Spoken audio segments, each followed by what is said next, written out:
No, so I had an overnight for work recently, and after the dogs are asleep, there isn't, kind of too much to do. And I'm watching cable, which I haven't done in many, many years. What's that? Yeah. My parents cut the cord on that, well over 10 years ago. Is that like Netflix, but it's a cord, like you plug it into your TV? Yeah. It's like you get a ton of Netflixes. Yeah, imagine if there was a whole... Well, first of all, navigating that is a nightmare because there's 10,000 channels and they're in just the most indecipherable order. So it's just you want to watch Adult Swim, it's on channel 1741 next to ESPN and various versions of the movie channels and Animal Planet. It doesn't make any sense. Yeah. But the one thing that was blowing me away is that there are entire channels I've never heard of. And one of the channels is, I guess there's a channel just called Up TV. And I messaged Austin, who asked me after that if they just showed the movie Up 24/7. Which was not... I held it in because I figured, And because I thought I was losing my mind because I guess they bought syndication rights to really old episodes of Whose Line Is It Anyway, which I enjoyed watching when I was a kid. Yeah, some of those episodes are a bit dated. Really? Well, this is the American one with Drew Carey as the host. Yeah, that's what I British mean. one. Okay, I saw a live taping of it once, which Nice. was very funny. But what's funny is I'm watching it and it's edited very strangely. First of all, it's edited for content, so it's anytime anybody says a swear or anything remotely suggestive, any sort of innuendo is just completely cut out. But also they cut out entire transitions. There's just weird segments that are removed, and I guess it's just to make room for more commercials because they do that so they can fit more commercials. Yeah, so each episode is probably about 17 minutes or something. Yeah. And it's got a half-hour slot. Yeah. And so they go to play the props game, and I started laughing because they just cut back and forth between them both maybe 4 times, and then it's just them walking back to their chairs is it feels so jarring and weird. Imagine watching television, old things that you saw just cut up and delivered in. What's the worst thing about that for me is one time I was home and the internet was out, so I didn't have anything to do, but the cable was still working, and I turned on Comedy Central syndicates The Office now, so I turned it on. Wait, really? And not only they're the one scooping it up from Netflix. Or? Not only do they cut jokes for time, but they also do that thing where they play it at 1.1 times the speed so that they can fit a couple extra commercials. Oh, that's so weird. It's you really very do that? weird. When you watch a show that much and you're that familiar with it, it's very weird to watch it at 1.1 times the speed. So what does it how do? fast do those zooms look on characters? They talk faster? Yeah. Does They it talk sound just weird? fast enough for it to What a nightmare. not sound weird, but if you know how it fucks with the timing of jokes and stuff. That's bizarre. Yeah, that's really bizarre. I don't know, that almost makes it even funnier in just a more bizarre way. Yeah, I can't. we do record Hot Button for the intention to play it at times 15 speed, just so you know. I don't know if that's how you were listening to it already, but These we do episodes, suggest. This is actually 12 hours long. Yeah, and then, it is. Yeah, we compress it. It takes us a week to record one episode. We're actually talking it. Yeah, extremely like mythical creature slow. We are very slow. Mm-hmm. Just imagine 15 times speed is just chipmunks and it's just 90 seconds long. And then... Though imagine if that's how we actually consumed information. Just Matrix clicked in. Well, if the fucking socialists have anything to do with it, that's how we consume all media. Wait, people that watch things... At double speed? Really? They listen to podcasts at 1.5 times speed so they get through them faster. I think I heard somebody who does that too. That would fuck with my sense of... I was watching this one YouTube channel, and the host was talking about a video, some alt-right video, and he was like, if you really want to, go watch their video so it doesn't seem like I'm editing around them or making them saying things they're not saying.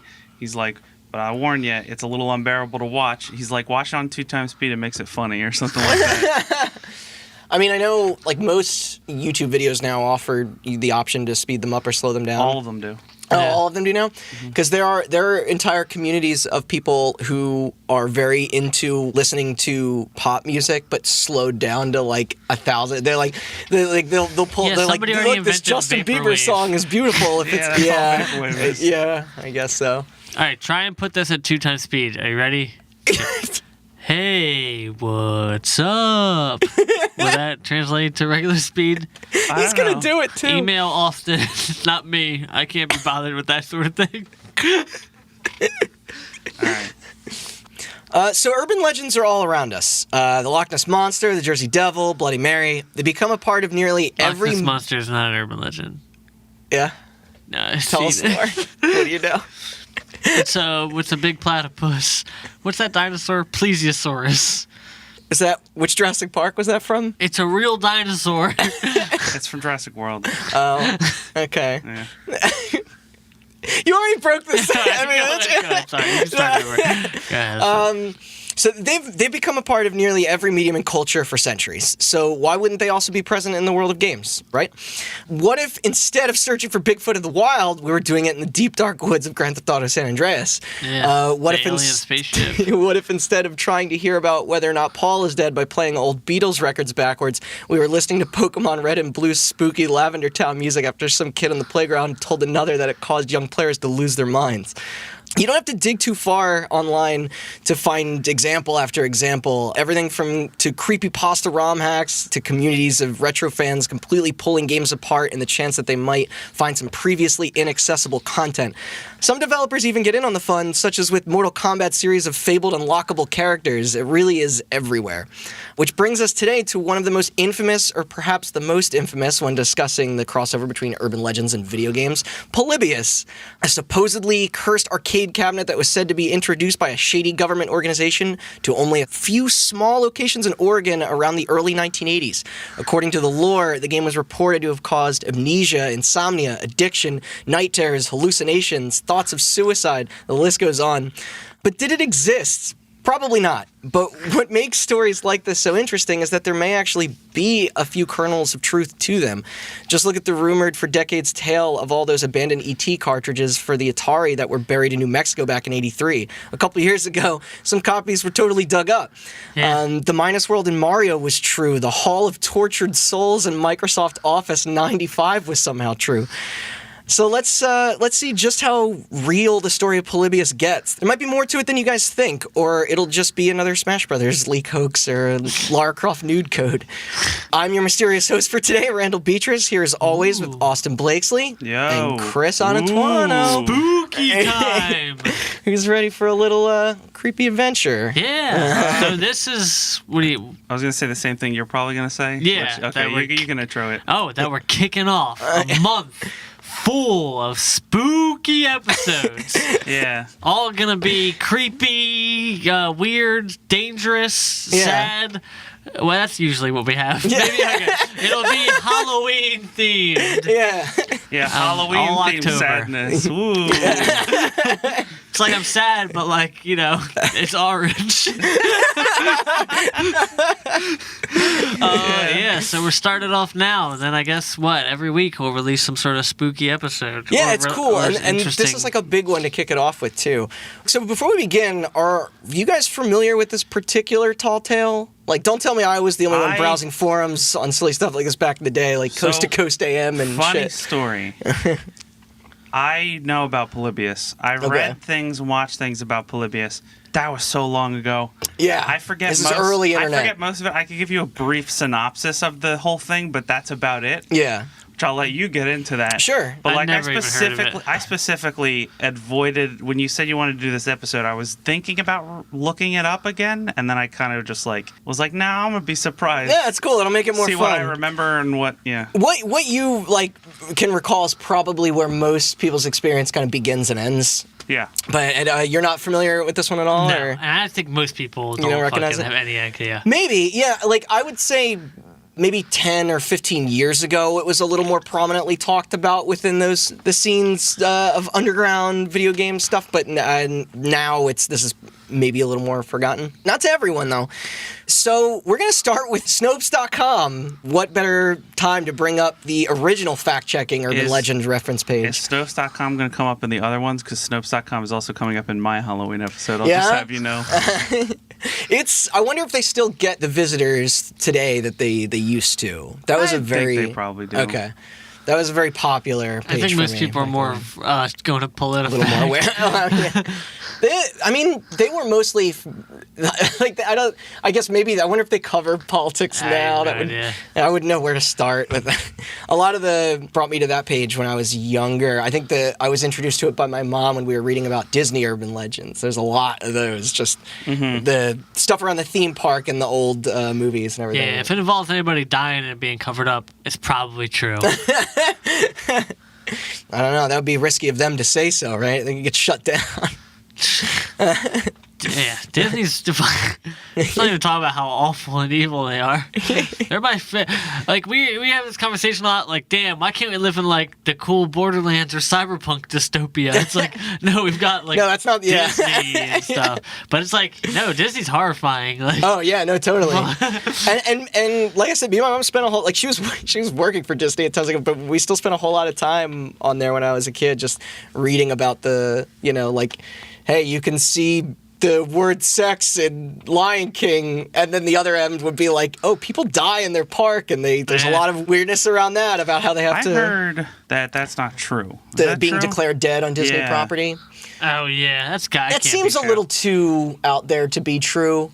I mean, at this point, a lot of those incidents are pretty well cataloged. Mm-hmm. Very few of them are actually around were on the fault of the park themselves, to be fair.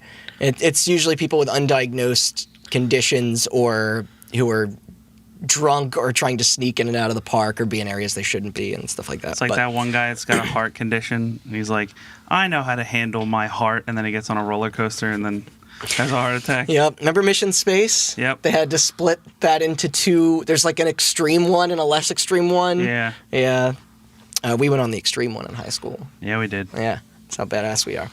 But it's a fun page to frequent too. Also, like, debunk stupid early internet, like, chain letters and stuff like that. Like, it's weird to think about now, but there was a time when that basically things like that would get passed around and they would really fool people. Yeah. How many of us have had now we just can't tell what's the truth or a lie. It's going great. Yeah. But this site, Snopes, seems like a real good place to start. Not only because they list out a lot of where our origin story today will come from, but also because the popularity of the site, as well as its page on Polybius, definitely helped the myth gain significant attention among the audiences of those dabbling in the, in the occult. For what I could see, the earliest known mention of the game beyond just word of mouth was on the Byzantine Empire. Was on a tablet. Just this mythical arcade. But no, this was on a site called coinop.org. It's a public database and forum, like a website for arcade enthusiasts to help catalog all of the known cabinets out there. So that's pretty cool. Kind of cool, yeah. I think they like back up like ROMs and stuff. But on August 3rd, 1998, not February 6, 2000, as Wikipedia would tell you. Thank you, Wayback Machine. The title was suddenly added to the archive anonymously. Very little info was given at the time, with most of the detail specs simply reading unknown. What was written out, though, was a short summary explaining a few of the circumstances around the supposed history of the thing. It stated how the game's release was extremely limited, with it being only featured in 1 or 2 backwater arcades in a suburb around Portland. Portland, Oregon, right? Yeah. Okay, I figured. I don't know. I didn't hear you say Oregon. Oh, I think I said Oregon in the intro, but I guess this is... Okay, sorry. No, it's fine. There's a Portland, Maine that I just learned about not too long ago. Oh, really? Yeah, that's it. That's all I was okay, I thought you were going to talk about Stephen King or something. No. That was the last Who knows? But they also addressed some of the conditions they listed out earlier that would affect any kids unfortunate enough to play it, and they also claimed the bizarre rumor that it was, quote, developed by some kind of weird military tech offshoot group using some kind of proprietary behavior modification algorithm developed for the CIA or something. Yeah. That was something.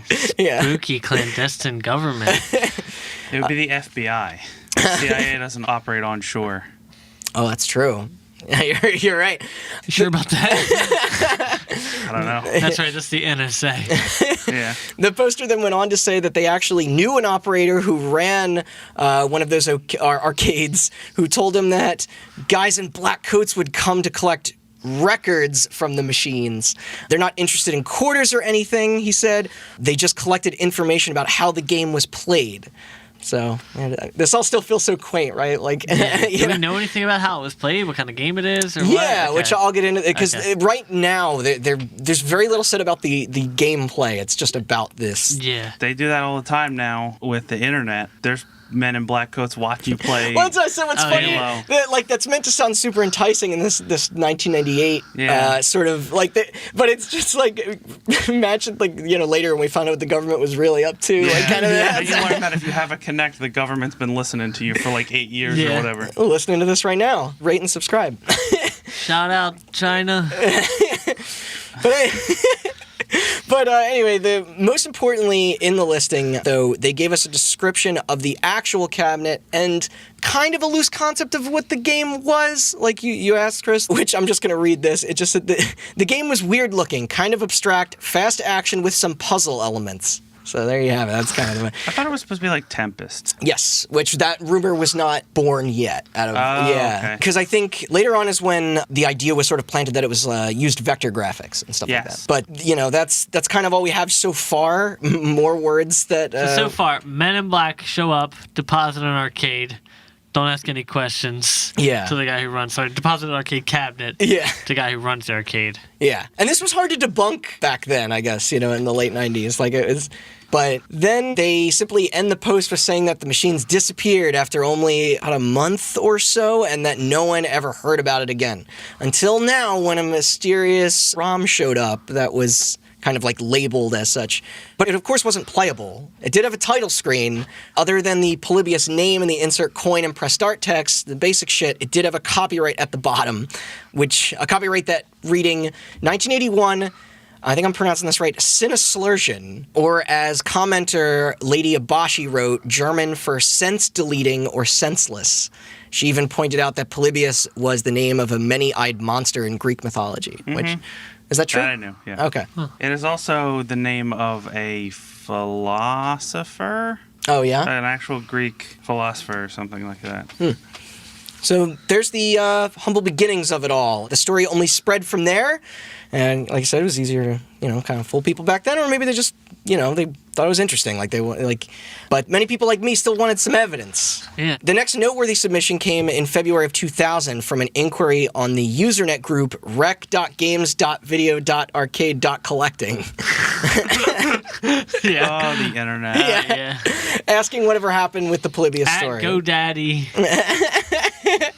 A year later, on April 11, 2001, their question was answered in another thread posted in the same news group. A user named Al... April 11th, 2001? Yeah. Coincidence? 5 months from September. 5 divided by 2... No, wait. Yeah, it's 3. It's 2.5. But 5 divided by 2 is 3. Hold on.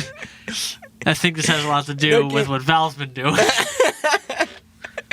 The user Al Kosau claimed that the legend was created by Christian Oliver Windler, known by his Usenet handle Cyber Yogi, except these accusations were denied by him. 2 years later, in 2003, and 2 years later, in 2003, it popped back up on Snopes again, circulating around their message boards. Then in 2004, while researchers were just about to come to the conclusion of it all being a hoax, a photo emerged, a blurry black and white picture of the evil all-black cabinet itself in all its glory. Yes. Yeah. Which, And it's just like a guy staring at the camera in the back. wearing a black suit and sunglasses. you know how the color camera wasn't invented until 2005. Yeah. The picture of this has to make it into your... Did you just find it? Is that it? Oh, that's a colored picture. I think that Yeah. had to have come later. I think that's probably a fake cabinet. Then. Well, they're all. I mean, not to. Hold on, keep talking. I'm gonna look for this black and white picture. So, a website, the Polybius theory, was launched to help collect any and all available information about the game. And They have a shorter fucking web address than the other people. It's Jesus. true. And major outlets also began to report. Cracked, Yahoo, Joystick, Video Game Magazine, GamePro ran an entire expose on it called Secrets and Lies after a tip-off from Kurt Kohler, Well, the GamePro, owner. are they still around? I don't think so. Yeah. That's it. That's the one. Maybe it's because they were busy writing Yeah. full stories about Look this. how ominous that looks. Yeah. Tips and tricks. But they actually managed to score a interview with Kurt Kohler, who was the owner of coinop.org, where that hosted the page where it first appeared. But now it was in print and the word was out. Curiosities were sparked. Some people were claiming to be in possession of emulators that could play it, while others swapped stories of their personal experiences basically engaging with the fabled title. It was Polybius fever. It's great. Yeah. The arcade cabinet was even featured as a background gag on an episode of The Simpsons.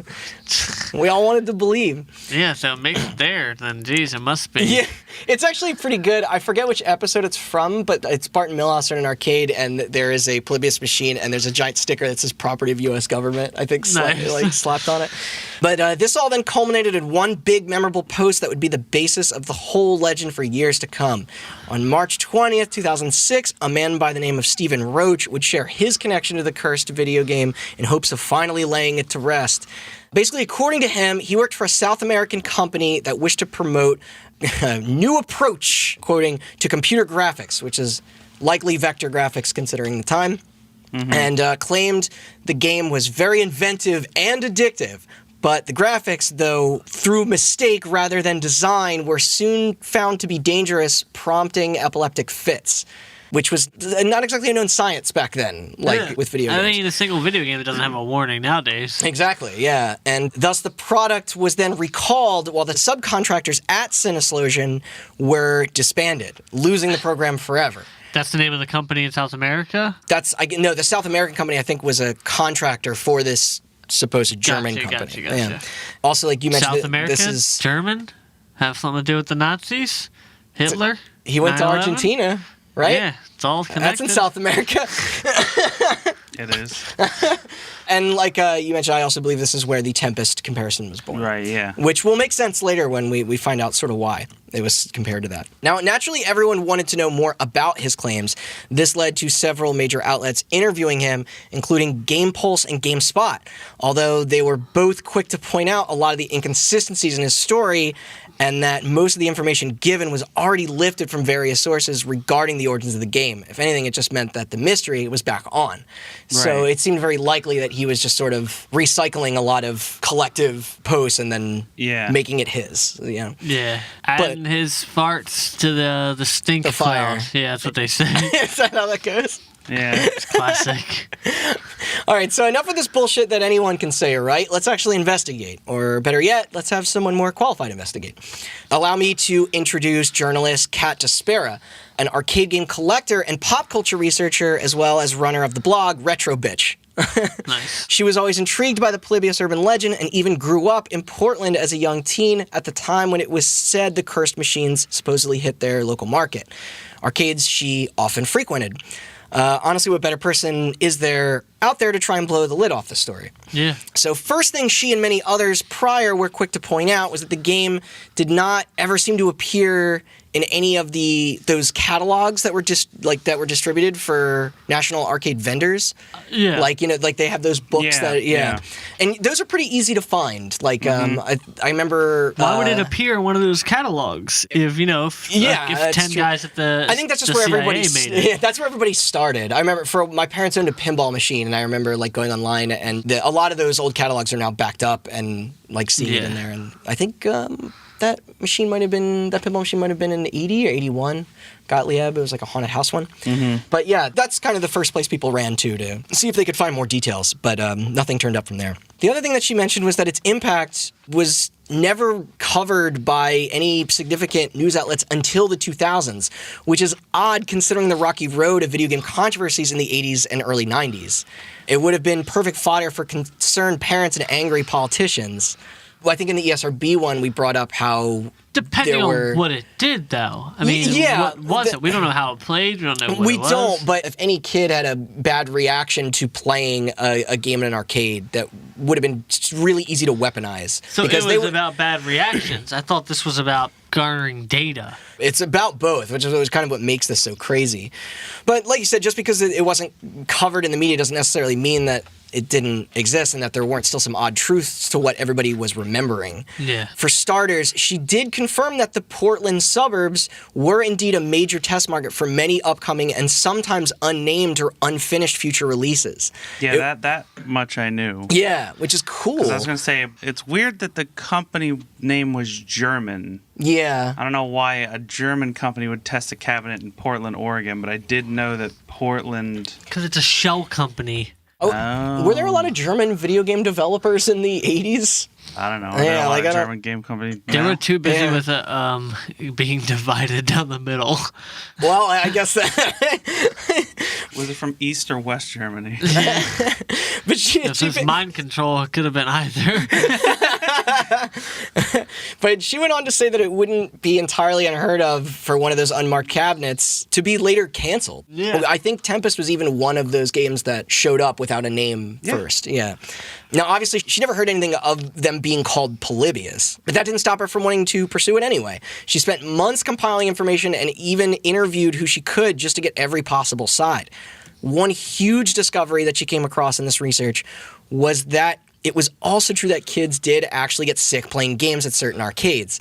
According to several Portland newspapers, one local resident, an obsessed asteroids enthusiast, 12-year-old Brian Moreau, was reported to have collapsed of stomach discomfort after playing the game for 28 hours straight on a single token in an attempt to beat the 52-hour world record, which... That's fucking insane. Yeah. Then later, at the exact same arcade on the exact same day, a 14-year-old named Michael Lopez was hit with his first migraine during a game of Tempest. Both vector graphics titles, neither of them Polybius. It's because those screens are fucking blasting all sorts of radiation at their heads and their eyes. Yeah, it's like the microwave in my house. Yeah. It's not like these that were exactly the fucking most well-built for your brain or eyes machines, that were ever made. But you Yeah. are seeing the trend here anyway. Yeah, like, Yeah. I got to play Asteroids at my birthday this year. Remember we Oh, played yeah, it has the ball. It's very cool It is. looking, the vector graphics, but I could It hurts imagine, your eyes. I could 28 imagine getting a hours? headache after Fucking an hour. A, because Yeah. the way it's like bright. When Yeah. those when you see like the LEDs like light up or not LEDs or whatever it is, like light up like for little like particle effects, it's fucking bright. Yeah, Like, you see, it really ding, is. Ding, ding, ding. Oh, I do love those sound effects. It is though. fucking cool. It is very cool. But the town was primed for video game mass hysteria after this. However, neither of these instances really held any importance. That is until 1 year later in Illinois, when 18-year-old Peter Burkowski would become the first person to be murdered by a video game. Dun dun dun. Arcade title Berserk, with an exclamation point, by Stern Electronics, ended Peter's poor short life and would go on to earn 2 more confirmed kills. What the fuck? All due to stress-induced heart attacks and those with undiagnosed conditions. What? Berserk was Why? also, What I think, the famously game? the first game to have VO in it. The Get the What Humanoid was the Intruder game? Alert. Oh, yeah. Yeah, it's like a top-down sort of... God, how would you describe Berserk? It's a where Big Evil Sean Lana. song, according to Google. I don't remember. I can look it up later, but that's insane. It's a vector that- graphics game as well, I believe. Yeah. And I do plan on covering these events again for that video game deaths episode down the line that we brought up before. Isn't That's Berserk fucking it's crazy. like Smash TV or something? Like a beaten? No, I don't think so. Like a twin stick shooter kind of thing? I'm gonna feel like an ignorant ass. Multi-directional shooter arcade game released by Stern Electronics in 1980. That's it. Yep. Yeah. That's still insane though. Just getting like heart attacks to people with. And these were young. These were younger people. Yeah, undiagnosed conditions. Yeah. If I was, imagine being a doctor. That's a fucked up joke. Never mind. I was gonna say, a doctor gets a kid that has an episode playing that game. He just writes "get good" on a prescription pad and hands it to him. That's it. I'm done. Anyway, these unfortunate mishaps did prompt some investigating, leading to the That makes sense. Yeah, leading to the widely accepted reveal of the risk of video game-induced seizures in certain vulnerable individuals. There could even be similar incidents in her hometown, just to add to the call of confusion and help build to the rumor of Polybius and its effects. Yeah. It's starting to come together in a way, because it's easy to dismiss this off the bat until Yeah. So it's about to get even weirder. Because what about those sinister men in black suits that I mentioned before? The ones that came to collect data from the machines. Well, to be honest, practices like this weren't exactly uncommon in the industry, as developers would often send representatives to monitor consumer trends and spending patterns. And every electrical engineer pre-2000, or maybe even the 90s, looked exactly the same.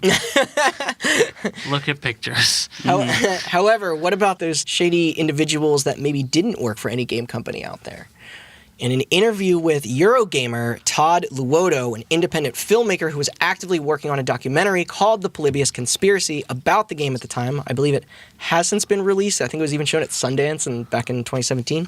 Nice. Shockingly explained that the FBI did hang around popular arcades surrounding the region back in the day, but that was mostly... Look out for commies, probably. Yeah. It was mostly due to their less than friendly reputation, with some of these venues being, quote, havens for illegal gambling and drug abuse. What, arcades? Arcades. Yeah, they weren't exactly, they're... You should have been looking at my house. You know what I mean, guys? The way that we envision arcades, when we were growing up, were not what they... I didn't get any seem drugs like or in the gambling. 80s. Yeah, I know. Bullshit. So the seedy establishments, apparently. Not Aladdin's Castle. There was probably drug use at Aladdin's Castle. I was thinking about it. In early December of 81, the prime Polybius days, when you take into account the copyright of the game and the story's breaking of those kids falling ill, a full investigation was concluded by the organization into a Portland, Oregon arcade owner who was accused of rigging his machines for gambling. Then in 1982, after another full undercover sweep following a sting operation, federal agents arrested 25 suspects in the Games People Play arcade in Seattle, Washington on charges of racketeering. Jesus. So it's very well possible that fucking these dudes were hanging around. Yeah. Just to fucking... So you got your unmarked cabinets, you got kids getting sick from playing asteroids for days at a time. It's easy to just put it all together. Yeah, then you got guys staring around in black suits and sunglasses staring at patrons. Staring at the U's. Yeah. But already that's a couple of Polybius's biggest pages squashed. Well, speculation. Speculation. But then there was Stephen Roach, the man who claimed to be on the inside of the conspiracy rather than one of its victims. Although his long-winded post about the game already seemed kind of sketchy at best. I spoke about the notable inconsistencies before, but there was also apparently numerous grammatical errors that were present. Yeah, he's a Nazi trying to type in English. Including the misspelling of the company he supposedly worked for. I think the Sinneslöschen name was incorrect. While there were still some others that believed his story, others like me and Kat found it way too convenient and unprofessional. And not to mention that sense delete or sensory deletion or whatever it was, apparently it's just language is weird, it's like you wouldn't say it that way. They wouldn't be linked together that way. Yeah. Apparently in native German. But at this point, the pieces really were all starting to fall apart here with the proper research. Argentinian German. True. Nazi German. But Kat Despera still wanted to get a take from Mr. Roach himself. However, after tracking him down to the Czech Republic, she unfortunately discovered something way more fucking unsettling than any evil video game. What she found was that he and his wife, quote, ran a horrific behavior modification school for children called Morava Academy, where, so this part is going to get a little rough, but I am just going to read these bullet points from her article verbatim regarding the conditions of this correctional facility.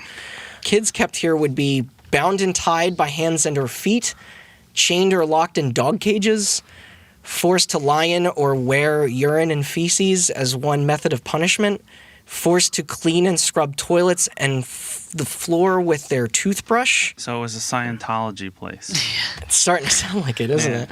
Forced to sleep on cold concrete floors, box springs, or plywood used as a bed with no bedding or linens, or with just a tattered or torn sleeping bag. That's good for your back. 6, forced to carry heavy bags of sand around their neck or logs throughout the day over many days. 7, forced to eat their own vomit. And finally, 8, sexual abuse, of which I will not read or explain the details of. Good. Yeah. Fuck. Yeah, I am sorry about all that. Halloween episode. Right. For those that can stomach it and want That's to... very not spooky, Yeah, dude. this is That's fucked up. not where you thought this would go, but for those that can, handle it and want to read more for whatever reason, all the disturbing accounts of the abuse are out there to find compiled for the article that I could link, but may still choose not to. I'm not sure. So, Polybius is a game where you have to eat your own vomit? Yeah. So I'm getting... First of all, this guy... I know that's tangential runs to a the game itself, but- behavior-changing school. Pretty Yeah. convenient that he's part of claiming that he works on a behavioral adjusting video game cabinet. You know what I mean? Maybe some suits were like, this guy's a torturous bastard. You know who has a vague understanding of the German language? The Czechs. The Czechs. But all coming It's all together. coming together. Now, we can hope that it was perhaps a different Stephen Roach, although the evidence connecting the person to these abhorrent crimes does seem to line up according to Despera. I'll explain the grammar too. Yeah, and thankfully this terrible news was formally exposed, leading to the couple's arrest for various offenses such as child torture, while the school itself was immediately shut down forever, rescuing the enlisted children before any reported fatalities. Good. Nice. Polybius did some good. Yeah. Yeah, an urban legend saved some kids. Yeah, pretty cool. that's why I wanted to include it, Yeah. really. So with this, it all seemed like Polybius's potential paths have now been fully explored, and while many would probably say it was empty-handed in the end, as with every urban legend, the actual results won't ever really slow the story completely down. It's already cemented itself in gaming history, and beyond that, as a tall tale of collective shared consciousness and memory validation among those who crowded around the right mystical spaces back in an era before that pesky internet would grow to ruin all the fun with its goddamn facts and research. Some of those I was probably better off not knowing. Yeah. But, which is why instead of leaving us on that information, let's honor Polybius with one last celebration of its well-deserved legacy with a fun recommendation for those that wish to seek it. In May of 2017, legendary game designer and Tempest creator Jeff Mitzer, just to bring it all full circle, released a PlayStation 4 VR shoot-'em-up under the Llamasoft company name called, you guessed it, Polybius. After all, who owns the name to that, right? Yeah. The game may not have caused... And then some CIA guys came out and said, hey, that's ours. Huh? It's real, we do. Yeah, cease and desist from the government. Yeah. The game may not have caused suicidal thoughts, nor was it built for the purpose of any mind control, but it was featured in a Nine Inch Nails music video and scored an 84 on Metacritic, with many outlets calling it one of the best VR games of the year and on the platform. So at least there is that. I haven't played it yet, but after today, I think I might. Yeah. I've been thinking about checking it out. I think now it is since been released on PC. I don't know if there's a non-VR way to play it. And I think I don't know if it's directly inspired by the gameplay of something like Tempest, but I know it does feature pretty... I've seen videos. There's a lot of shit happening. Yeah, it hosts really crazy, colorful kind of imagery against a black screen, so... But that's it for this one today. Just kind of a short, fun, and then fucked up sort of conclusion. What a somber ending. Yeah, Now. Jesus. Well, that's why I wanted to bring it back around and mention the new thing. But yeah, you're right. New VR games definitely help. Sweeten the taste of child torture. I was watching. I should credit a lot of the channels and stuff that helped with finding a lot of this stuff because it was very difficult to go back to old Snopes pages. But there are a lot of YouTube videos out there. There's this documentary that this guy has that I read about but I couldn't find to watch. Gaming Historian, which I believe I've mentioned his channel before, has a great 13 to 14 minute video on this that mentions a lot of this stuff. And you kept finding conspiracy theory videos and going down YouTube holes. Yeah, I did do that too. Randall is a flat earther. now. No, that's Chelsea. But I That's did. my job. But I did do like it was funny reading about this thing. I was like, man, this is really like cool and weird, fun. Like I like horror stories. Like it's fun. Yeah. And then I got to that part and I was just like, oh no. I was just like, do I? Because if I didn't include it at all, it would really just fizzle out. Like in Yeah. which, No. But, Don't worry about it. But that's it. That's gonna be our first Halloween sort of spooktober. No, you said that last episode. I said no on that name. So Yeah. Yeah. No Sorry. Spooktober. Yeah. I don't that like was that. Austin. I tried. Don't blame me. Yeah, we've got Hot Halloween. Hot Button After. Hottober? Didn't we already try and Hottober? coin an After What Dark? about Hot Ween? Halloween. And that's our first episode of the Hot Ween series of this month. We do have 3 more episodes Yes. like this planned that are all revolve around similar, well, not similar topics. They're kind of, They're all themed after stuff that might be in a horror movie. yes. Yeah. Some are maybe a little bit more. My episode is not going to have any child torture in it. It's going to have torture of adults with CTE. That's your hint for what that episode is. But yeah, you want to Plugs? plugs? Yeah. Plugs, All plugs? right. Thanks for listening. If you want to catch any more of our Halloween-themed episodes or any of our other episodes, we have a website, hotbuttoncast.com. You can find all of our episodes there, as well as links to Some spookier than others. all of our social media, Twitter, Instagram, Facebook, Yeah. at hotbuttoncast. Give us a couple follows on there. We'll update you You can only with... follow once.